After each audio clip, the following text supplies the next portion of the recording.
Hello and welcome to Investment Insight, your clear take on the markets. Let's get started. So today we're diving into something that feels like a real puzzle in global finance right now. You've got the big central banks, the Fed, the European Central Bank.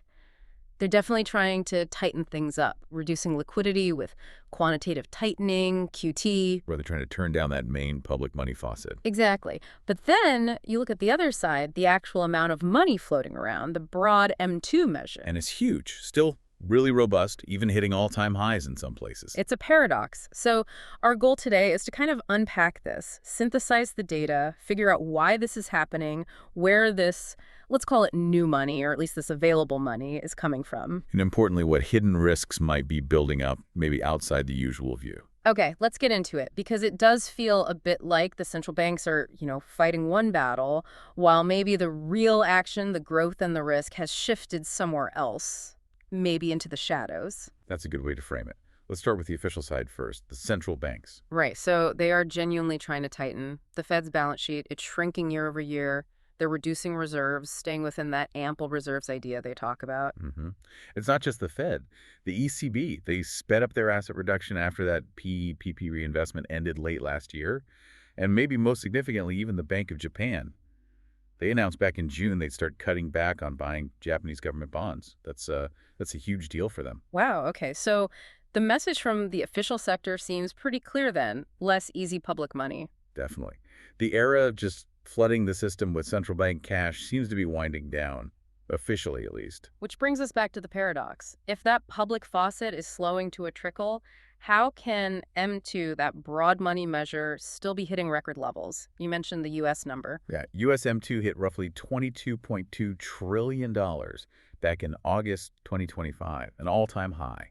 And you see similar stories near historic highs in places like China and Japan, too. So where's the disconnect? Well, what seems to be happening is that this massive M2 pile is acting like a giant buffer. Think about all that stimulus money pumped out globally in 2020, 2021. Right. Unprecedented amounts. That money didn't just vanish. A lot of it just shifted into savings accounts, money market funds, checking accounts. It's essentially sitting there. Static cash, mostly. Okay, so it's a cushion. But if it's just sitting there, and we know money velocity, how fast money changes hands, has been really low, does that static cushion really mean the economy feels easy? Does it represent real flow? That's the critical point. It represents capacity and cushioning. It helps keep asset prices, valuations, feeling pretty buoyant. The analogy we discussed earlier kind of holds up. The central bank's turning down the public faucet, yes, but households and businesses still have these huge private water tanks, the M2, that are full from that earlier flooded stimulus. So the feeling is still relatively easy, not because the Fed is actively printing now, but because we're sort of swimming in the leftovers from before. Exactly. But, and this is crucial, the source of new, especially leveraged capital, the actual flow, that's shifting dramatically. Okay, so if the central banks aren't the ones fueling the new flow, then it has to be coming from somewhere else, which leads us to the non-bank financial institutions, NBFIs, shadow banking. Precisely. That seems to be where the real expansion engine is now, especially in private credit. Why has that sector grown so big so fast? It feels like it came out of nowhere. Well, it wasn't exactly an accident. You have to go back to post-2008.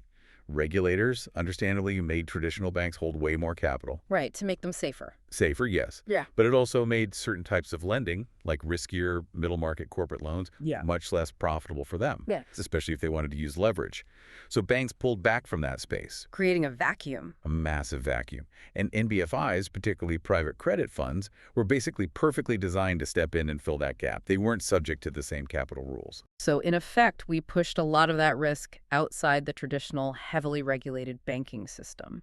How big are we talking now, this parallel system? It's staggering, really. Global assets under management, AUM, just for private credit. Estimates are somewhere between, say, $1.5 trillion and $1.7 trillion. And that includes direct lending, plus growing secondary markets for trading pieces of these loans. We keep hearing the names of the big players involved. Oh, yeah. You look at who's sourcing the deals, who's underwriting. Yeah. The sources consistently point to firms like Apollo, Blackstone, KKR, Ares. They've become huge. They're essentially the new banks for a large chunk of the corporate world. In many ways, yes. They're the primary financiers now for a lot of mid-sized and even larger companies globally. Okay, this is where my regulatory spidey sense starts tingling. Leverage. When you move activity outside regulated banks, people worry about hidden leverage. And the Financial Stability Board, the FSB, they warned about this back in July, didn't they? Calling for tougher rules. They did. And it's a valid concern, but we need to be careful about what kind of leverage we're talking about. There are really two different stories here. Oh. Your typical private credit fund, maybe structured as a business development company, a BDC, yes, they use leverage, but it's often regulated, subject to asset coverage rules like 150%. Yeah. That generally limits them to maybe 2-to-1 leverage. It's significant, but it's somewhat managed risk. 2 to 1. Okay, that doesn't sound totally crazy. So what's the other story? The other story, and this is where the systemic risk potentially lies, is the ultra-high leverage. We're talking dozens of times leverage. Dozens. Wow. Yeah, primarily used by certain types of hedge funds, especially in complex arbitrage trades like the treasury basis trade. And crucially, that high leverage is often obtained through the repo market, the short-term funding market. Ah, the repo market. Okay. So the FSB's biggest worry isn't necessarily the 2.1 leverage in a private credit fund itself. It's the risk of contagion. What happens if those highly leveraged hedge funds using the repo market suddenly blow up? The ripple effects. Exactly. The ripple effect could seize up funding markets, which then puts stress on everyone, including the private credit sector that relies on functioning markets. Which brings us nicely, I guess, to the next piece of the puzzle. Despite all that M2 money sloshing around, we are seeing signs of stress in short-term dollar funding, right? The plumbing seems sticky. It's the core paradox right now. We have these full water tanks, M2, but the pipes, funding markets, seem to be getting clogged intermittently. The key indicator everyone's watching is the relationship between SOFR and IORB. Explain that one simply. SOFR is the Secured Overnight Financing Rate. Right, basically the market rate for borrowing cash overnight, usually backed by treasuries. And IORB is the interest on reserve balances. That's the rate the Fed pays banks just to park their cash safely at the Fed. Think of it as the baseline, risk-free rate for holding cash. So what happened in September? We saw SOFR repeatedly trading above IORB. Wait, so the market rate to borrow cash overnight was higher than the rate the Fed was paying just to hold cash. Why would anyone pay more to borrow than they can get risk-free? Exactly. It signals pressure. It means some players in the market needed cash so badly, so immediately, that they were willing to pay a premium over that safe haven rate. There wasn't enough readily available cash in the right places at the right time, pushing up the borrowing cost. So if M2 is the water in the tank, SOFR spiking above IORB is like the pressure gauge on the plumbing suddenly jumping into the red zone. That's a perfect analogy. It suggests something is creating friction or bottlenecks in the system. And usually that kind of urgent demand for short-term cash comes from large, leveraged players. Like those hedge funds doing basis trades you mentioned, needing cash to manage their positions. That's the prime suspect, yes. Yeah. Analysts pointed out that these repo market indicators flared up right around the time the Fed made its first interest rate cut back in September. It suggests this invisible break from funding market tightness is very real. And there was that little blip of usage in the Fed's emergency cash window, the Standing Repo Facility, SRF, mid-September. Right? It was small, not a crisis signal, but it was directional. It confirmed that someone, some institution, was feeling enough stress to tap that Fed backstop facility. A little crack appearing. Okay, so let's pivot to the risks specifically within private credit itself. We hear anecdotal stuff, maybe distributions are down slightly, some bankruptcies, refinancing getting tougher. What are the main vulnerabilities now that this market is so central? I'd highlight two big ones based on the sources. First is what you could call intangible collateral risk. Meaning? A lot of these newer loans, especially in tech and growth sectors, are backed not by physical assets like factories or real estate, but by things like software code, intellectual property, maybe AI platform contracts. Stuff that's hard to value and maybe worthless in a downturn. Precisely. Their value is highly dependent on continued rapid growth and, frankly, optimistic projections. If the economy really slows down, the recovery value on that kind of collateral could plummet towards zero very quickly, much faster than, say, selling off machinery. We're hearing credit quality checks on these are getting much tougher now. Okay, that makes sense. What's the second risk? Complexity and opacity. This market has evolved incredibly fast. You've got the growth of credit secondaries where fund managers sell off slices of their existing loan portfolios to other investors. Trying to get liquidity. Often, yes. Yeah. Or just portfolio management. And you also have the increasing use of tranches structuring the debt into layers with different levels of risk and return. Kind of like, well, echoes of 2008. Uh-oh. Are we talking CDO squared territory again? It's not identical. The underlying assets are different corporate loans, not subprime mortgages. But the structural issue is similar. Lack of standardization, difficulty in seeing through the layers to the ultimate risk, making it hard to price accurately, especially under stress. So it feels like we've swapped the known risks of the old banking system for maybe newer, less understood risks in these shadow markets. Have we really learned the lessons of '08? What happens if these things start to connect? That's the nightmare scenario, the systemic fear. You can picture a kind of risk triangle. Treasuries, the repo market, and complex derivatives are options. How do they link up? Imagine a situation where maybe treasury market volatility picks up. That causes problems for those highly leveraged hedge fund basis trades. They're forced to unwind positions quickly. Which means they scramble for cash in the repo market. Exactly. Driving repo rates sharply higher, that SOFR rate spikes again.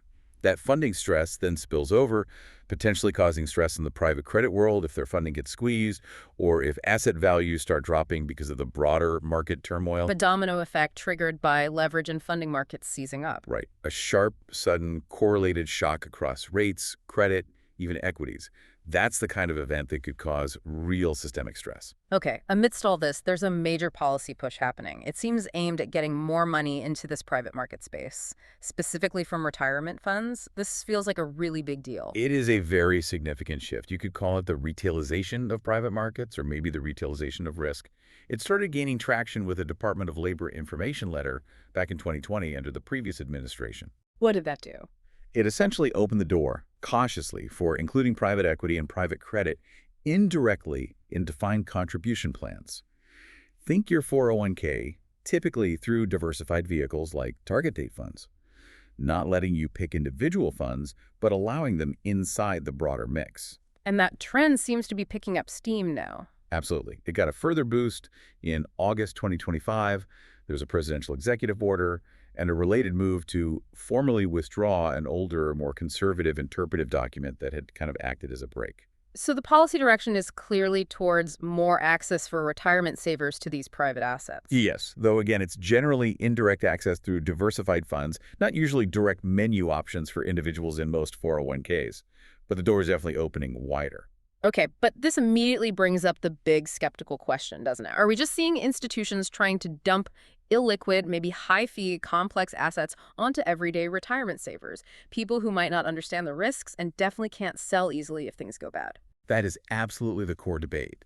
The proponents, and some of the source material, frame it as democratizing access, allowing millions of Americans to potentially benefit from the higher returns these markets have historically offered compared to, say, just public stocks. But the risks. But the risks are undeniable and need to be front and center. You've got potentially high fees eating into returns. You've got valuation issues. How do you accurately price something that doesn't trade often? And the big one, liquidity mismatch. Meaning the fund holds assets that might take months or years to sell, but 401k participants might expect to be able to switch funds daily or weekly. Exactly. What happens in a downturn if everyone tries to pull their money out at once? The fund might have to gate withdrawals, just stop people from getting their money out, or sell assets into a falling market at huge discounts. So the push for access has to come with way stronger protections. It must. That means really strengthening fiduciary duties for plan sponsors, mandating crystal clear disclosures about the risks and fees, and establishing unambiguous safe harbors or guidelines so plan managers know they're protected if they follow best practices. Without those robust guardrails, the potential for problems, lawsuits, savers getting burned is really significant. Okay, let's try and bring this all together for someone listening. Given this weird environment, public pulling back, private stepping up, funding markets getting tight, where are the opportunities and what are the big risks to watch? Well, on the opportunity side, there's a structural shift happening. Yep. Banks are retreating from certain lending areas. Private credit is filling the gap. So there are likely long-term structural growth opportunities there. And maybe in the secondaries market, too, if you have the expertise and tolerance for illiquidity. And what about that short-term stuff, the SOFR, IORB spread showing funding tightness? That tightness actually creates a short-term opportunity, or at least a tactical tilt. That positive spread, where borrowing costs are elevated, makes holding cash and ultra-short-term high-quality bonds, like T-bills, relatively attractive.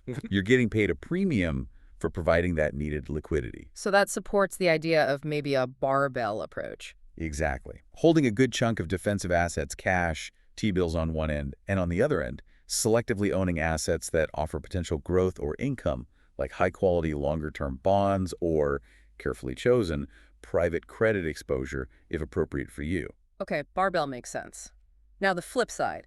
What's the absolute biggest risk factor we need to keep our eyes glued to? I think it's that synchronization risk we talked about, the nightmare scenario where instability in the treasury market meets a forced unwind by leveraged hedge funds, causing the repo market to seize up. If you see repo rates spiking persistently while there's chatter about major fund deleveraging, that's a huge red flag.